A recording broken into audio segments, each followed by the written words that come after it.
Kasih karunia yang dari Allah Bapa, Anaknya, Tuhan kita Yesus Kristus dan Roh Kudus memberkati saudaraku sekalian. Amin. Selamat pagi dan salam sejahtera kepadamu saudaraku yang saya kasih dalam Yesus Kristus. Selamat Advent, Maranatha. Kembali kita bertemu di Alena Channel dalam renungan pagi hari ini saudaraku.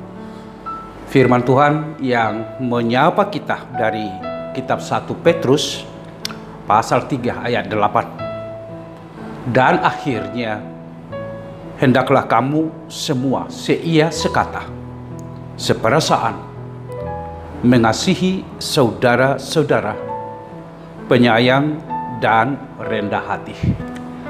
Demikian saudaraku firman Tuhan. Terpujilah Dia yang telah menyertai kita hingga saat ini memasuki minggu Advent yang terakhir, minggu Advent yang keempat. Tentu panggilan Advent itu akan kita kiprahkan di dalam kehidupan. Bagaimanapun dan apapun bentuk kehidupan yang kita alami. Salah satu saudaraku, bagaimana kita membangun hidup persekutuan kita. Bagaimana supaya persekutuan itu bermakna. Baik persekutuan di dalam keluarga, baik persekutuan di dalam hidup sehari-hari, terlebih persekutuan kita di tengah-tengah gereja, di tengah-tengah kehidupan umat orang-orang percaya, saudaraku. Saudaraku, tentu kita merindukan persekutuan yang hidup, sehingga terciptalah satu habitus yang baru. Dalam bentuk hidup yang baru ini, semua orang terpanggil. Yang pertama, supaya mereka seia sekata. Seia sekata bukan berarti tidak ada perbedaan. Pasti ada sudut pandang yang berbeda, pasti ada pendapat yang berbeda, pasti ada ide-ide yang berbeda. Tetapi di tengah perbedaan yang ada ini, yang kita menangkan adalah musyawarah kita, kesatuhatian kita untuk melakukan apa yang menjadi keputusan secara bersama demi visi membangun kehidupan keluarga, membangun kehidupan persekutuan, membangun relasi-relasi dengan orang lain secara baik dan konstruktif, saudaraku. Itu yang kita menangkan. Sehingga dalam konteks seia sekata, yang saya menangkan bukanlah hanya pikiranku, bukan ego saya, bukan pribadiku sendiri, tetapi mencakup secara holistik kehidupan secara bersama demi kebaikan secara bersama. Itulah panggilan kita yang pertama di minggu Advent ini, supaya persekutuan kita, saudaraku, menjadi persekutuan yang menggembirakan, membawa sukacita secara bersama-sama. Yang kedua, saudaraku, dikatakan seperasaan. Seperasaan ini di dalamnya adalah simpati dan empati. Simpati dalam pengertian dapat merasakan perasaan orang lain, tetapi tidak hanya sampai di sana, membangun empati, bisa peduli, memberikan kepedulian dalam sebuah bentuk konkret untuk saling membantu, saling memperhatikan di tengah-tengah persekutuan itu, saudaraku. Karena apabila ada di dalam persekutuan kita yang lemah, tentu yang kuatlah yang harus menolong dan membantu, peduli terhadap kehidupannya. Sehingga ikatan persekutuan itu tetap dan selalu utuh.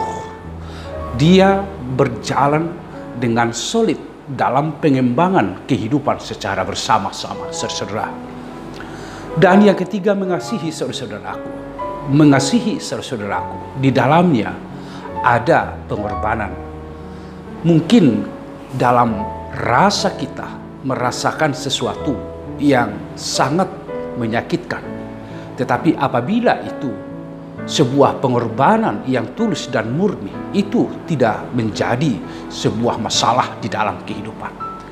Justru dengan itu pengorbanan dalam bentuk kasih itu akan kita perankan secara bersama-sama. Itu adalah peran Kristus di tengah-tengah kehidupan kita secara holistik di tengah-tengah bumi ini.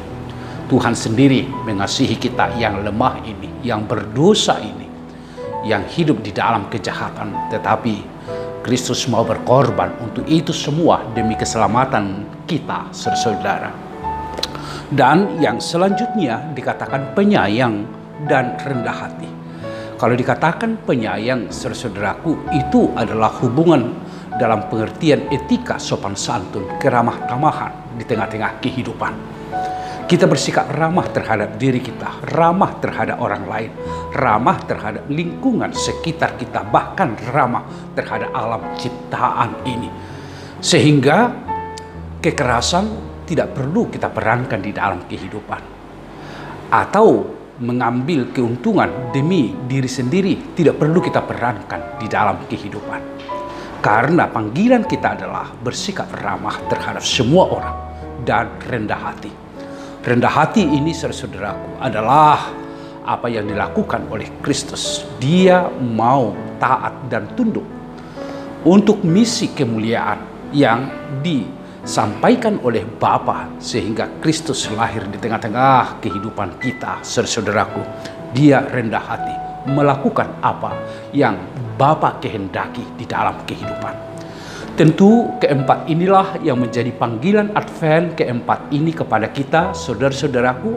Apapun bentuk kehidupan saudara-saudaraku, apapun bentuk penderitaan, apapun bentuk tantangan yang kita hadapi, di dalam semua peristiwa, panggilan kita selalu hendaklah kamu seia sekata, seperasaan, mengasihi saudara-saudara, penyayang dan rendah hati. Ketika ini kita perankan di dalam kehidupan, maka di sanalah kita sampai kepada tujuan dan maksud dari Advent itu. Advent menantikan kedatangan Kristus yang kedua atau parusia itu, saudaraku. Mari hiduplah di dalam hidup seia sekata, seperasaan, mengasihi saudara dan penyayang dan rendah hati. Biarlah ini kita perankan di dalam kehidupan. Tuhan memberkati saudaraku sekalian. Terima kasih Tuhan untuk firman yang telah menyapa kami di minggu Advent yang keempat ini. Terima kasih, biarlah hidup kami senantiasa berjaga-jaga dalam penantian akan kedatangan Kristus yang kedua kalinya. Membangun persekutuan yang semakin hidup, di dalamnya ada tercipta semua seia sekata, seperasaan, mengasihi saudara dan penyayang, serta rendah hati. Kiranya Tuhan memenangkan kami melakukan ini di setiap aktivitas kami, di setiap relasi dan komunikasi yang kami jalin atau yang kami bangun. Biarlah Tuhan ditinggikan, namamu masyhur di dalam kehidupan, dan rencanamu terjadi di dalam kehidupan kami, dalam Yesus Kristus. Anugerah Tuhan kita Yesus Kristus, kasih setia dari Allah Bapa, serta persekutuan Roh Kudus memberkati saudaraku sekalian. Amin. Mari saudaraku kita bangun persekutuan yang semakin hidup. Selamat Advent, Maranatha, Tuhan memberkatimu saudaraku.